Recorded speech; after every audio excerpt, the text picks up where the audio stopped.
La Cámara de Diputados aprobó el primer proyecto del gobierno de Gabriel Boric, la extensión por 15 días más del estado de excepción en 4 comunas del norte por la crisis migratoria, para mantener a las Fuerzas Armadas en el control de las fronteras. Aunque fue a promover el diálogo, la ministra Isquia Siches regresó de la Araucanía a la capital sin reunirse con el gobernador Luciano Rivas. El gobierno no ha resuelto presentar una querella por los disparos durante el fallido intento por ingresar a la comunidad mapuche de Temuco y Cuy. Las fuertes lluvias en Calama colapsaron colegios y viviendas. Hay más de 4.000 familias afectadas, cortes de caminos y el techo del aeropuerto El Loa se vino abajo. Las precipitaciones van a continuar hasta el fin de semana. Esto y más, hoy en Portavoz Noticias. Asociación Regional de Canales de Televisión de Señal Abierta de Chile, Arcatel, presenta Portavoz Noticias. ¿Qué tal? ¿Cómo están? Les damos la bienvenida a Portavoz Noticias. En las regiones del país hay 2 problemas urgentes y lo reconoce el propio presidente recién asumido: la crisis por la migración desbordada en el norte y la violencia rural en el sur. Este miércoles la Cámara de Diputados aprobó el primer proyecto del gobierno del presidente Boric, la extensión del estado de excepción para que las Fuerzas Armadas sigan vigilando la frontera. Vamos a estar prontamente desplegados en la zona para planificar, y así también ha sido nuestro compromiso, el levantamiento próximo también de este estado, entendiendo que evidentemente requerimos, junto a las policías, el ejército, las Fuerzas Armadas, organizar un estado que supere lo excepcional, medidas que son complejas, difíciles para poder enfrentar lo que ocurre, pero también seguir, al igual como ocurre con algunos decretos, con el acompañamiento y el fortalecimiento de medidas en el control fronterizo gracias al Ejército y las Fuerzas Armadas. Y después del intento fallido de la ministra Siches por ingresar a la comunidad mapuche de Temuco y Cuy, las policías y las autoridades de gobierno se reunieron para evaluar lo ocurrido. Aseguran que fue una visita planificada. Y surgió la pregunta: ¿por qué, si son funcionarios públicos, no presentaron la denuncia correspondiente? La ley los obliga a denunciar cualquier delito del que tengan conocimiento. La Fiscalía actuó de oficio y definimos no tomar mayores acciones. Entendemos que se ha intentado hacer un punto político de ello. Nuestra respuesta fue más que nada práctica, en torno a que estaban ocurriendo muchas cosas a la vez, y creemos que hoy día, en este momento, no aporta mucho en las medidas profundas. Entendemos que la visita de la ministra y toda su delegación tiene por objeto restablecer la confianza y el diálogo entre el Estado chileno y el pueblo mapuche, considerando que el gobierno del presidente Sebastián Piñera optó por la violencia militar, instaurando el estado de excepción constitucional, en definitiva abandonando el diálogo con las comunidades mapuche. Por lo tanto, la derecha política chilena no tiene autoridad moral para referirse a los hechos que hoy día suceden en la macrozona sur. ¿Cuál es la estrategia del gobierno en la llamada macrozona sur? El diálogo, han dicho. Pero en su primer viaje a la zona, la ministra Isquia Siches no se reunió con el gobernador Luciano Rivas, el único gobernador de derecha en todo el país. En la Araucanía, los contratistas forestales entregaron un balance de los atentados en los últimos 4 años, con el presidente Piñera a la cabeza del gobierno. Los ataques afectaron a 49 comunas y los dirigentes de la multigremial de la Araucanía, después de reunirse con la ministra Siches, dijeron que van a esperar el resultado de la estrategia del gobierno. Universidad Autónoma Televisión con este informe. La Asociación de Contratistas Forestales, que representa más de 120 empresas en las regiones del Biobío, la Araucanía, los ríos y los lagos, entregó un balance de los atentados incendiarios que los han afectado en los últimos 8 años.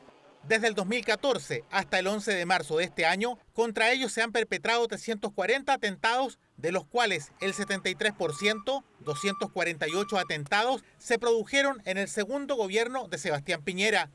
En este periodo, el mes más violento fue septiembre del año 2021, con 11 ataques. René Muñoz, gerente de la Asociación Gremial, dijo que lamentablemente ahora también tienen víctimas fatales y recordó que este año han sido asesinados 3 trabajadores forestales. Son cifras lamentables una gran destrucción, una gran afectación a los trabajadores forestales, a la inversión, a los sueños, a los proyectos truncados. Los dirigentes de la multigremial de la Araucanía, quienes se reunieron con la ministra del Interior, Isquia Siches, antes que regresara a la capital, indicaron que estarán atentos a la estrategia del gobierno respecto de cómo enfrentar a los grupos armados. Obviamente que nosotros no podemos tomar decisiones al respecto, pero nosotros vamos a estar observando qué es lo que pasa y si efectivamente la estrategia que plantea el gobierno funciona, la vamos a apoyar, y si efectivamente los atentados aumentan o la seguridad disminuye, lo vamos a denunciar, pero aquí el ánimo de todos es un ánimo constructivo en términos de mejorar la situación. 244 contratistas forestales han sufrido afectación. Queremos pedirle expresamente al nuevo presidente, al señor Gabriel Boric, a que nos ayude, a que nos apoye. El sector forestal, los contratistas forestales y sus trabajadores quieren aportar al desarrollo del país. Necesitamos seguridad en el sector rural. Necesitamos que nos ayuden.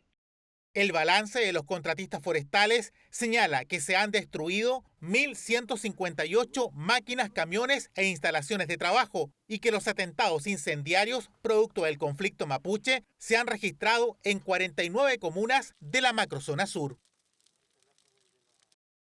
Después de que el gobierno de Gabriel Boric decidiera extender el estado de excepción constitucional en el norte del país para enfrentar la crisis migratoria que vive la zona, los diputados locales valoraron esta decisión. Sin embargo, algunos afirman que la medida debe ser transitoria y se debe buscar un acuerdo con otros países sudamericanos. Iquique Televisión nos explica.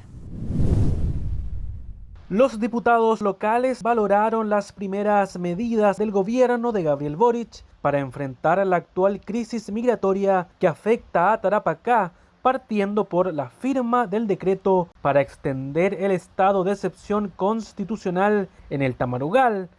Valoro que haya habido un cambio en la posición inicial del gobierno.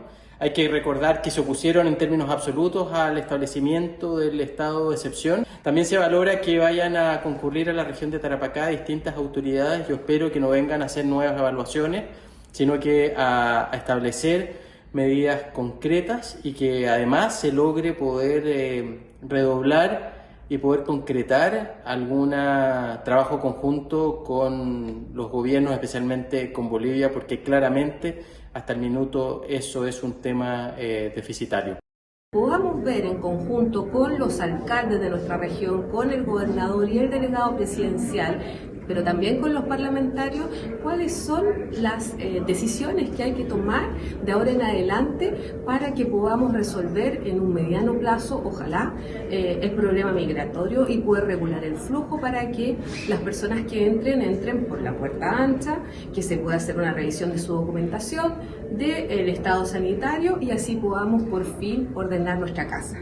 Es indispensable que el trabajo que realice el delegado presidencial junto al Ministerio del Interior participen los distintos actores, no solamente políticos, sino que también sociales, a objeto de encontrar una solución a largo plazo al tema migratorio. Además, teniendo presente que efectivamente el gobierno saliente poco o nada se hizo para abordar esta temática de manera seria. Aún está pendiente conocer el plan del gobierno para enfrentar la crisis migratoria luego de la reunión que sostuvo la ahora ministra del Interior Isquia Siches con los alcaldes y el gobernador de Tarapacá a fines de febrero, detalles que podrían conocerse durante su visita a la región en los próximos días. El diputado por Aysén, René Alinco, junto a un grupo de parlamentarios, presentó el proyecto del quinto retiro del 10% de los ahorros previsionales. Esta iniciativa incluye a los pensionados con rentas vitalicias y a las familias de los detenidos desaparecidos. Pero el gobierno de Gabriel Boric mantiene su rechazo a un nuevo retiro de los ahorros en las AFPs. Atención, hay que tener en cuenta que después de los 3 retiros anteriores, un grupo muy importante de personas tiene 0 peso en sus cuentas individuales y además, en caso de aprobarse, el alza de precios podría profundizarse por la gran cantidad de dinero circulando. Contivisión le preguntó a la gente, ¿están de acuerdo con un nuevo retiro? ¡Quinto retiro! Diversas reacciones generó el anuncio por parte del diputado René Linco, la presentación de un proyecto de ley que busca un nuevo retiro del 10% del Fondo de Ahorro Previsional, que en la práctica sería el cuarto desembolso de las AFP de concretarse, pero el quinto proyecto de este tipo que se presenta en el Congreso. Yo le diría a los compañeros que están en el gobierno hoy día, para el pueblo, lo que es del pueblo, y esta es plata del pueblo. Este proyecto no es el mismo que los anteriores, es similar, la causa es la misma. Las necesidades que tiene el pueblo chileno. Dos diferencias claves. Se incluye, una vez más, a los trabajadores que están en renta vitalicia y también se incluye a los pensionados o a los familiares de las víctimas de la dictadura. No, porque no es necesario. Para mí no creo que la gente esté tan complicada. Me parece bien, sí. Opino que sí, porque mucha gente necesita y estamos pasando por un momento más o menos crítico. Yo creo que sí. Estoy de acuerdo porque es un patrimonio de cada chileno. Lo ocuparía en terminar de darle los estudios a mi hija, que tengo una hija de 18 años que debería entrar a la universidad. No me parece, por la estabilidad económica no creo que sea factible o conveniente. Obviamente que sí, po. ¿Sí? ¿Qué le ocuparía quizás? Oye, en hartas cosas. No estoy de acuerdo. ¿Por qué motivo quizás? Porque creo que afecta directamente a la economía del país. La propuesta del parlamentario independiente no solo busca el retiro de un 10%, sino que se abre la posibilidad del retiro del 100% de los fondos, lo que sería el fin obligado de las AFP. Creo que hay que sacarse las caretas. Esto del primero, segundo, tercero, cuarto, quinto se ha vuelto simplemente un juego para la ciudadanía. Creo que llegó el momento de hablar del 100%. Creo que seguir estirando esto y de que el gobierno pueda, o otro parlamentario pueda disponer de los dineros de los trabajadores, que es de los trabajadores, tiene que terminar. Por lo tanto, mi postura es ahora el 100%. Una idea a la que el gobierno de Boric ya le cerró la puerta. Pero ¿qué tan dañino para la economía sería un nuevo retiro de las AFP? Parecía ser que quinto retiro podría ayudar a mucha gente, pero lo que es un hecho claro es que hay mucha gente que ya no tiene recursos en la AFP. Entonces, cuando uno dice, o cuando ves a los congresistas que te dicen, oye, el quinto retiro va a ayudar a la gente que lo necesita, resulta que esa gente tiene IFE y otros beneficios del Estado, pero no tiene fondo en la AFP. Por tanto, sería media verdad. Lo otro, que el quinto retiro, obviamente, para la gente que tenga recursos en la AFP, le va a permitir sacar dinero y eso va a ayudar a tener más circulante en la economía. Y más circulante que ha provocado, alce precio. Y eso es un problema. Entonces, creo que, aunque la medida podría ser una ayuda, para la gente que realmente lo necesita, no va a ser efectivo. Dineros que esta vez no estarán disponibles para un 30% de los afiliados, puesto que ya se quedaron sin fondos. Además, está el peligro de una nueva alza de precios de los productos por la gran cantidad de dinero circulando, pero de igual manera está la necesidad u oportunidad de muchas personas para utilizar el dinero para algún emprendimiento. La pandemia sigue aquí entre nosotros. Linares, por ejemplo, es la tercera comuna del Maule con mayor número de enfermos en etapa contagiante. El hospital advierte que la mayoría de los pacientes que están graves no tienen todas las vacunas contra el COVID-19 y llaman a todas las personas a vacunarse. La nota es de TV5. Linares este miércoles registró 135 casos COVID confirmados en las últimas 24 horas y 667 pacientes activos. Es la tercera comuna del Maule con altos números en ambos indicadores de la pandemia. La situación en el hospital de Linares respecto a los pacientes con COVID positivo se ha mantenido prácticamente igual o similar las 3 últimas semanas. ¿Ya? Hemos tenido una cantidad de pacientes hospitalizados entre 50 y 60 y una necesidad de ventilación mecánica invasiva de alrededor de 20 pacientes. En el Hospital Base de Linares advierten que en la actualidad la situación es compleja con un número menor de casos graves. La mayoría de estos pacientes que se han enfermado en forma grave ha sido porque tienen patología agregada, una comorbilidad importante, que puede ser insuficiencias cardíacas, hipertensión severa, diabetes, insuficiencias renales importantes y a veces pacientes con patología maligna terminal. Y esos pacientes obviamente que se agravan mucho más cuando se infectan por COVID. Todo el mundo tiene que vacunarse, no hay ninguna enfermedad infectocontagiosa que no haya sido controlada en el mundo a través de las vacunas. Así que obviamente que el mensaje a la población es que los que aún no estén vacunados o sus esquemas estén incompletos, lo hagan a la brevedad, porque si se enferman, se van a enfermar en forma leve. Y si no tienen los esquemas completos, la posibilidad de enfermarse en forma más grave es muy alta. La región del Maule registró 1.261 casos COVID confirmados en las últimas 24 horas, sin agregar fallecidos en el último reporte del Ministerio de Salud. Vamos a revisar el último reporte de esta pandemia. En el último día, 23 personas fallecieron y más de 12.500 se contagiaron. Y al interior de las UCI de los hospitales de todo el país hay 896 pacientes en condiciones críticas, de los cuales 717 enfermos están conectados a un ventilador mecánico. Las regiones que más contagios se están registrando son la capital, Biobío, Valparaíso, Maule y O'Higgins. Vamos a la pausa y estamos de vuelta, no se vayan. Ya estamos de regreso con Portavoz Noticias y nos vamos a Calama. El pronóstico anunciaba lluvias desde la madrugada y las precipitaciones continuaron de manera muy intensa. En pocas horas cayeron 11 milímetros de agua, colapsaron colegios, parte del techo del aeropuerto se vino abajo, se cortaron caminos y hay más de 4.000 familias afectadas por la inundación de sus casas. El alcalde de Calama asegura que esto no es nuevo y ocurre cada vez que llueve. Y atención, la fuerte lluvia se mantendrá hasta el fin de semana. Antofagasta Televisión, con las impactantes imágenes. Mira, acá dentro del aeropuerto, ¿cómo está? Mira, ya, como cae el agua, weón.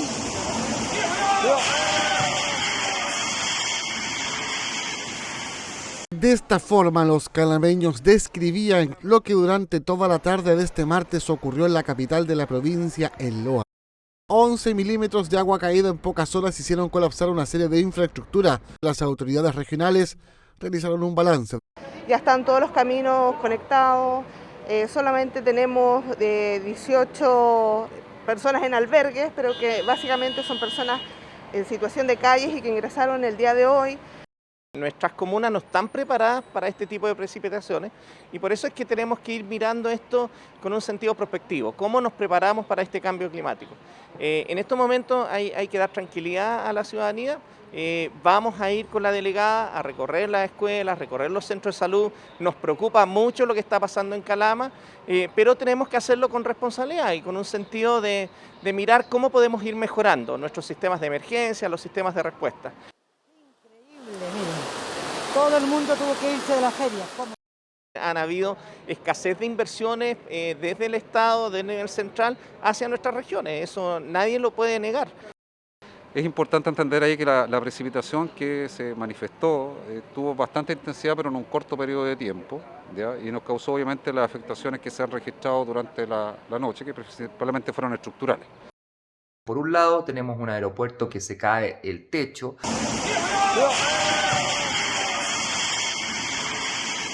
Y por lo tanto, y siendo parte de la Comisión de Obras Públicas, oficiaré al ministro directamente, se lo preguntaré en la comisión, qué es lo que pasa con este aeropuerto, cómo no estar en el fondo preparado para una ayuda de un par de horas, aunque haya sido fuerte. También me parece impresentable que el delegado presidencial no haya tomado rápidas condiciones y rápidas medidas con respecto a esto. En Calama las lluvias podrían ser intermitentes a partir del jueves por la noche al fin de semana.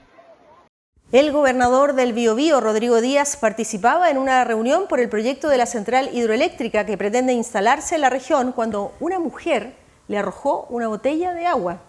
Fue detenida y posteriormente fue dejada en libertad. Los consejeros rechazaron la violencia, pero el gobernador culpó directamente a uno de ellos, al consejero Javier Sandoval.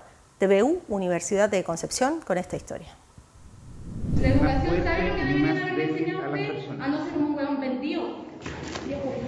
Este lunes, el gobernador del Biobío, Rodrigo Díaz, se sumó a la larga lista de autoridades agredidas, como el presidente Piñera y el constituyente Barraza, solo en los últimos días. Esta vez, una mujer le arrojó una botella de agua en medio de una reunión por el proyecto de la central hidroeléctrica que pretende instalarse en Rucalhue, en el Alto Biobío. La agresora fue detenida y posteriormente dejada en libertad. El gobernador responsabilizó directamente y con duras palabras al consejero Javier Sandoval.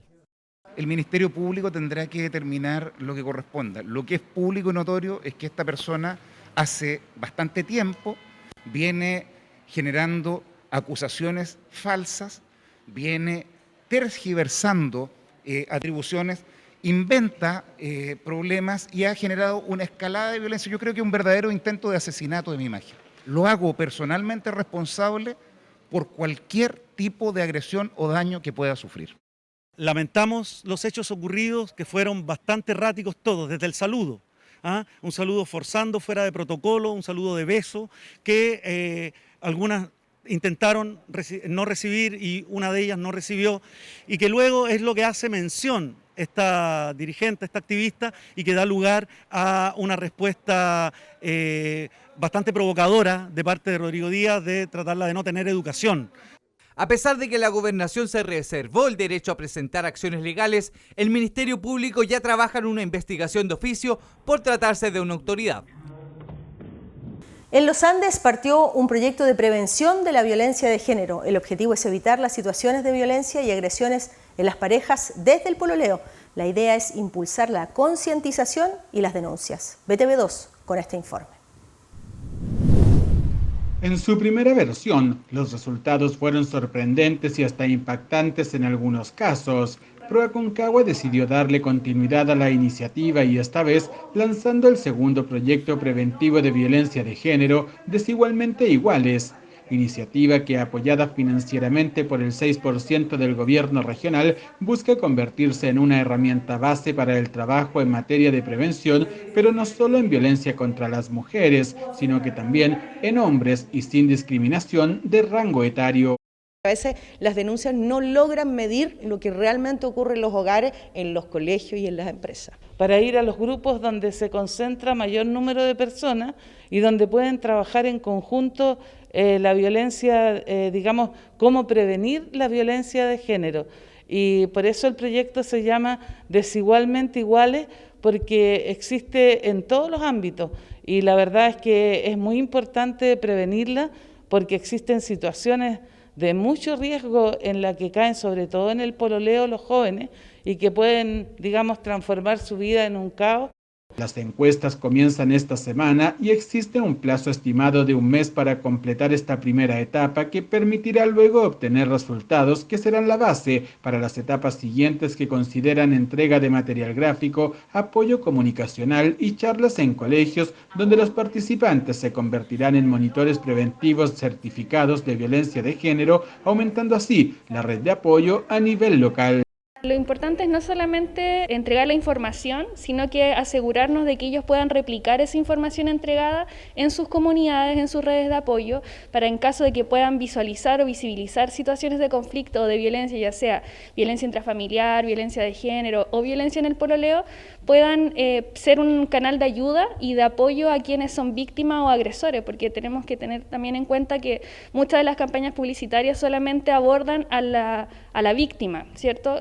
Pero también es importante abordar al agresor. El mes de agosto debería terminar el proyecto en sí. El diagnóstico yo creo que irá a tomar unos 2 meses para poder trabajarlo de la mejor forma, es decir, en cantidad y también en verificar los resultados. Desigualmente Iguales impactará de manera directa a toda la provincia de los Andes y además será la base para el desarrollo de nuevas ideas ligadas en la prevención de violencia de género.